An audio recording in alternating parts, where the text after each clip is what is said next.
Welcome to Sweet Life Beat Life. We hope this video helps. In this video, I will explain how to iron a velvet blazer. First, always check your blazer's care label for specific instructions to avoid damage.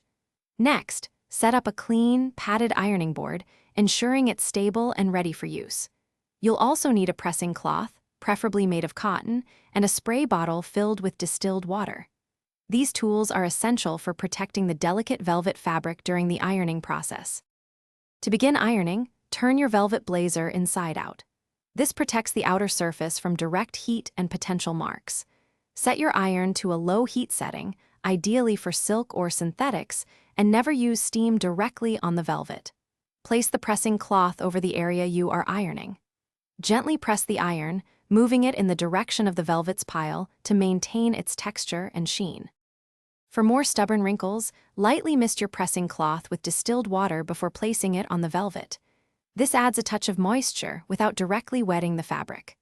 Apply gentle, even pressure with the iron, lifting and moving it rather than sliding to prevent crushing the pile. Be careful not to create new creases. Once ironed, immediately hang the blazer on a padded hanger to allow it to cool and set smoothly. After ironing, use a soft velvet brush to gently restore the fabric's pile, brushing in one consistent direction. This helps bring back its luxurious texture and appearance. For long-term care, always store your velvet blazer on a wide, padded hanger to maintain its shape and prevent new wrinkles. Remember, proper care extends the life of your garment.